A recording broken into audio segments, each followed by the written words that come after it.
Hi friends, welcome to Mokshita Sai YouTube channel. ఇవాళ recipe ఏంటంటే గుమగుమలాడే చేపల పులుసు, అమ్మ చేతి చేపల పులుసు. నాకు ఇద్దరు చేతితో చేపల పులుసు తినడం అంటే చాలా బాగా ఇష్టం. ఒకటి అమ్మ, రెండు అమ్మమ్మ. వీళ్ళిద్దరు చాలా అంటే చాలా బాగా వండుతారండి. ఆల్రెడీ అమ్మమ్మ చేతి చేపల పులుసు నేను ఆల్రెడీ మీకు పెట్టేసాను రెసిపీ అనేది. ఇప్పుడు అమ్మ చేతి చేపల పులుసు అనమాట. ముందుగా స్టవ్ ఆన్ చేసుకొని చేపల పులుసుకి ఎప్పుడు వెడల్పి బాండి లాంటిది పెట్టుకోవాలి, లేదంటే ముక్కలు అనేది విడిపోతాయి కదా.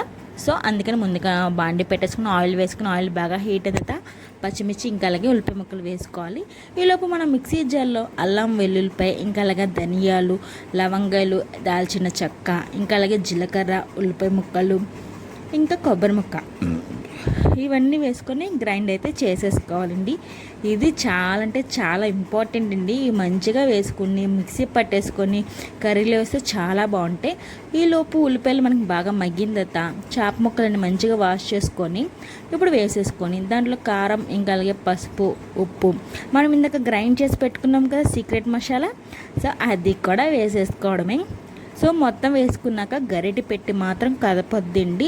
చక్కగా చూడండి, అమ్మ ఇట్లా ఈ విధంగా కదుపుతుంది కదా, సో అలా కదుపుకుంటే బెస్ట్ అనమాట. సో ముక్కలన్నిటికీ అంటుకుంటే ఉప్పు కారాలు.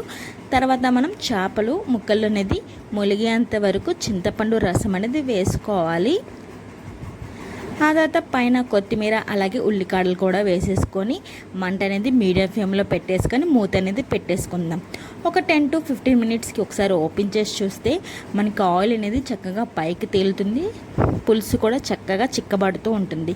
ఒకసారి ఉప్పు కారాలు పులుపు అన్నీ సరిపోయినా లేవో ఒకసారి చెక్ చేసుకోండి. అంతా ఓకే అయితే స్టవ్ అయితే ఆఫ్ చేసుకొని సర్వ్ చేసుకోవడమే. చాలా సింపుల్గా మనకి చేపల పులుసు అనేది రెడీ అయిపోతుంది. మీకు కనుక మన వీడియోస్ నచ్చితే ప్లీజ్ అండి లైక్ చేయండి, అలాగే మర్చిపోకుండా మన ఛానల్ని సబ్స్క్రైబ్ చేసుకోండి.